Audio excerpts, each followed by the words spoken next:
പൊട്ടിയ താലിച്ചരടുകൾ കാണാം, കേരളത്തിന്റെ ഭരണ നേതൃത്വത്തെക്കുറിച്ചും പിണറായി വിജയൻ എന്ന മുഖ്യമന്ത്രിയെക്കുറിച്ചും പിണറായി എന്ന സഖാവിനെക്കുറിച്ചും മനസ്സ് തുറന്ന് മുരുകൻ കാട്ടാക്കട. ഇടതുപക്ഷ ചായ്വോടുകൂടി ഒരു പാനലിൽ മത്സരിച്ച് വിജയിച്ച ഒരാളാണ്. നമ്മുടെ ഇന്നത്തെ ഈ സമൂഹത്തില് ഇടതുപക്ഷ ചിന്താഗതിക്ക് ഉള്ള ഒരു പ്രാധാന്യം എത്രത്തോളമാണ്? വളരെ കൂടുതലാണ്.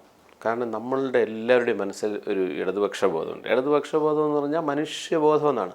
അല്ലേ, മനുഷ്യത്വം എന്നുള്ള മനുഷ്യനോട് സഹജീവി സ്നേഹം, ആ ബോധമാണ് ഇടതുപക്ഷ ബോധം എന്ന് പറയുന്നത്. അതെല്ലാവർക്കും ഉണ്ട്.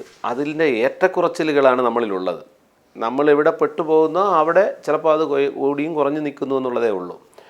ഈ ഇന്ത്യ ഇന്ന് അനുഭവിക്കുന്ന ഏറ്റവും പ്രധാനപ്പെട്ട 3 കുഴപ്പങ്ങളാണ് ഞാൻ കാണുന്നത്. ഒന്ന് വർഗീയതയാണ്, ഭീകരമായ വർഗീയ ബോധം, അമിത മതബോധം ഒരു പ്രധാന വെല്ലുവിളിയാണ് ഇന്ത്യ അനുഭവിക്കുന്നത്. മറ്റൊന്ന് തൊഴിലില്ലായ്മ, അതായത് ചെറുപ്പക്കാർക്ക്, പുതിയ തലമുറയ്ക്ക് മാന്യവും അന്തസ്സുമായി ജീവിക്കാൻ പറ്റുന്ന തൊഴിൽ ലഭ്യം ആകാതെ വരുന്ന അവസ്ഥ. മറ്റൊന്ന് ലഹരിയാണ്. ഈ 3 വലിയ വെല്ലുവിളികൾ ഇന്ത്യ നേരിടുന്നുണ്ട്. ഇതിലേറ്റവും പ്രധാനപ്പെട്ട ഒരു സാധനമാണ് ഞാൻ ആദ്യം പറഞ്ഞ ഈ അമിത അന്ധവിശ്വാസവും മതബോധവും വീണ്ടും തിരിച്ചു വരുന്നത്. നമ്മളെ പ്രബുദ്ധം എന്ന് പറയുന്നത് നമ്മളെ കേരളത്തിൽ തന്നെ നമ്മൾ കണ്ടില്ലേ. അപ്പോൾ ഇതിനൊരു കാരണം എന്ന് പറയുന്ന മാധ്യമങ്ങളാണ്. ഇപ്പം നമ്മുടെ എല്ലാ ചാനലുകളും കൃത്യമായും എല്ലാ മാധ്യമങ്ങളും അതിലെ സീരിയലുകളാകട്ടെ, അതിലെ കണ്ടൻറ്റുകളാകട്ടെ, അതിനെല്ലാത്തിനകത്തും ഒരു ഈ പഴയ ബോധങ്ങളെ തിരിച്ചു കൊണ്ടുവരാനുള്ള ബോധപൂർവമോ അല്ലാത്തതോ ശ്രമങ്ങൾ നടക്കുന്നുണ്ട്.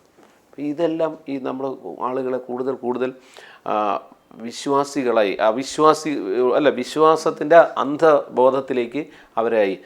ഇതിനൊരു മറുമരുന്ന് ഇടതുപക്ഷ ബോധമാണ്. മനുഷ്യർ തുല്യരായി കാണുന്ന, മനുഷ്യരെല്ലാവരും ഈക്വലാണെന്ന് ചിന്തിക്കുന്ന, അങ്ങനെ ചിന്തിക്കാൻ പ്രേരിപ്പിക്കുന്ന, ഈ പ്രപഞ്ചത്തിലെ എല്ലാം ചരാചരങ്ങളെല്ലാം പരസ്പര പൂരകങ്ങളാണെന്നും അവയെ പരസ്പരം ഇഷ്ടപ്പെടണമെന്നും ജാതിയും മതമൊന്നും ഇല്ല എന്നും ഈ ഇന്നിക്വാളിറ്റി എന്ന് പറയുന്നത് മനുഷ്യനുണ്ടാക്കുന്നതാണ്. ചില ഗ്രന്ഥങ്ങൾ പഠിപ്പിക്കുന്നത്, ഇപ്പോൾ ബഞ്ച് ഓഫ് തോട്ട് എന്ന് പറയുന്ന പുസ്തകം, ആ പുസ്തകത്തിൽ പറഞ്ഞിരിക്കുന്നത് അസമത്വം പ്രകൃതിദത്തമാണ്, അത് അങ്ങനെ തന്നെ നിൽക്കണമെന്നാണ്. ബ്രാഹ്മണൻ എന്ന് പറഞ്ഞാലും അവസാനത്തെ പഞ്ചമൻ എന്ന് പറയുന്നതും തമ്മിലുള്ള വ്യത്യാസം പ്രകൃതിദത്തമാണ്, അതങ്ങനെ തന്നെ ആകണമെന്നാണ് പറയുന്നത്. അത്തരം വലതുബോധങ്ങൾ സത്യത്തിൽ നമ്മുടെ നാടിൻ്റെയും നമ്മുടെ ലോകത്തിൻ്റെയും, ഈ ലോകം മുഴുവൻ ഈ പ്രശ്നം വരുന്നുണ്ട്. ഇപ്പോൾ അമേരിക്കയെ കണ്ടില്ലേ, ഒരു വെളുത്ത വർഗബോധമുള്ള ഭരണകൂടം വരുമ്പോൾ ഉണ്ടാകുന്ന മാറ്റം കാണുന്നില്ലേ? അവിടുത്തെ സാധാരണ മനുഷ്യരോട് അവരുടെ നിറത്തെ വെച്ചുകൊണ്ട്, അവർ ഏത് രാജ്യത്ത് നിന്ന് വരുന്നു എന്നതിനെ വെച്ചുകൊണ്ട്, അവിടെ ചെന്ന് അവിടെ എല്ലാവരും കുടിയേറിയവരാണ്. വെള്ളക്കാരൻ്റെ കപ്പൽ ഇന്നലെ ചെന്ന് കയറി, നമ്മുടെ കപ്പൽ ഇന്ന് ചെന്ന് കയറി. ആ വ്യത്യാസമേ അമേരിക്കയിലുള്ളൂ. അമേരിക്ക ഇന്ന് കാണുന്ന അമേരിക്ക എന്ന് പറയുന്നത് എല്ലാവരുടേതുമാണ്. പക്ഷേ ഈ വർഗബോധമുള്ള ഈ ബോധമുള്ള വിഭാഗീയത ഉള്ള ആളുകൾ വരുമ്പോൾ നമ്മൾ കാണുന്നില്ല. ഇതേ കാര്യം ഇന്ത്യയിലും സംഭവിച്ചുകൊണ്ടിരിക്കുകയാണ്. നമ്മുടെ രാജ്യത്ത് മറ്റു മതങ്ങൾ, മതവിദ്വേഷം വളർത്തിയെടുക്കാൻ ബോധപൂർവമായ ശ്രമം നടക്കുന്നുണ്ട്. ഇതിന് പ്രതിരോധിക്കാൻ നമുക്ക് ഒരേ ഒരു മാർഗ്ഗമേ ഉള്ളൂ, അത് ഇടതുപക്ഷ ബോധം മാത്രമാണ്. കാരണം ബാക്കി നമ്മൾ തന്നെ വടക്കേ ഇന്ത്യ നോക്കൂ, നമ്മൾ ഏതെങ്കിലും രാഷ്ട്രീയ കക്ഷിയിൽ നിന്ന് വിജയിക്കുന്നവരെല്ലാവരും തന്നെ അവരറിഞ്ഞോ അറിയാതെയോ ഈ ഇരുട്ടിലേക്ക് മാറുകയാണ് ചെയ്യുന്നത്. ഈ ഇരുട്ട് വർദ്ധിച്ചു വരികയാണ് ചെയ്യുന്നത്. അപ്പോൾ അതുകൊണ്ട് തീർച്ചയായും അതിൽ നിന്ന് മാറി നിൽക്കാൻ കഴിയുന്ന ഒരു ശക്തമായ സാമൂഹ്യ ആരോഗ്യം ഉണ്ടാകണമെന്നുണ്ടെങ്കിൽ നമ്മളുടെ എല്ലാവരുടെയും ഉള്ളിലുള്ള ഈ പറയുന്ന മനുഷ്യപക്ഷബോധം, ഞാൻ ഇടതുപക്ഷ ബോധത്തെ അതാർത്ഥത്തിലാണ് കാണുന്നത്, ആ മനുഷ്യപക്ഷ സഹജീവി ബോധം നമ്മൾ ഉയർത്തിക്കൊണ്ടുവരണം. അതിന് ആരോഗ്യമുള്ള ഒരേ ഒരു സമൂഹം മലയാളി സമൂഹമാണ്. നമ്മൾ ശക്തമായി അത് നിലനിൽക്കുന്ന ഒരു സമൂഹമാണ്. അതിൻ്റെ ഗുണവും ദോഷവും നമ്മൾ എന്ത് ചെയ്യുന്നുണ്ട്, അനുഭവിക്കുന്നുമുണ്ട്. ഇപ്പോൾ കേരളം ഇന്ന് ചെറിയ പ്രദേശമൊന്നും അല്ലല്ലേ ഇന്ത്യയുടെ, എന്നാൽ പല അർത്ഥത്തിലുള്ള വെല്ലുവിളികൾ നമ്മൾ വരുന്നുണ്ട്. പക്ഷേ ഇടതുപക്ഷ ബോധം എന്ന് പറയുന്നത് തീർച്ചയായും അതൊരു രാഷ്ട്രീയ ബോധമായിട്ട് കാണേണ്ടതില്ല. നമ്മുടെ ഉള്ളിലുണ്ടാകുന്ന മാനവിക ബോധത്തെ നമ്മളതിനെ ആ അർത്ഥത്തിൽ കണ്ടാൽ മതി. കക്ഷി രാഷ്ട്രീയപരമാകണമെന്ന് നിർബന്ധം ഇല്ല. പക്ഷേ നമ്മുടെ സമീപനത്തിൽ നമ്മൾ മനുഷ്യപക്ഷത്ത് നിൽക്കുന്നു എന്ന് ഉറപ്പുവരുത്താൻ നമുക്ക് എല്ലാവർക്കും പിന്നെ കടമയുണ്ട്. അത് ചെയ്യണമെന്നാണ് എനിക്ക് അതിനെക്കുറിച്ച് പറയാൻ. ഈ ഇടതുപക്ഷത്തിന്റെ ആ ഒരു മേഖലയിലൂടെ കേരളം ഇന്ന് പോകുന്നത് 8-8 വർഷമായി. അതിന്റെ ഒരു നേതൃസ്ഥാനത്ത് നിൽക്കുന്നത് നമ്മുടെ മുഖ്യമന്ത്രി തന്നെയാണ്. അദ്ദേഹത്തെ കുറിച്ചും അല്ലെങ്കിൽ അദ്ദേഹത്തിന്റെ ഭരണ കാലഘട്ടത്തെ കുറിച്ചും കൂടെ താങ്കളുടെ അഭിപ്രായം?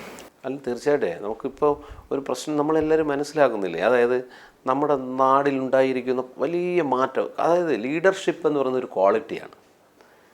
സംഘാടക പടുത്വം എന്ന് പറയും. അതൊരു നമുക്ക് കവിത എഴുതാനുള്ള കഴിവ് പോലെ അല്ലെങ്കിൽ കഥ എഴുതാനുള്ള കഴിവ് പോലെ ഒരു വലിയ കഴിവാണ്, ഒരു സർഗാത്മക കഴിവാണ് ലീഡർഷിപ്പ് ക്വാളിറ്റി. അങ്ങനെ ക്വാളിറ്റിയുള്ള ലീഡർഷിപ്പ് എപ്പോഴെല്ലാം വന്നിട്ടുണ്ടോ മാറ്റവും വരും, തീർച്ചയായിട്ടും വരും.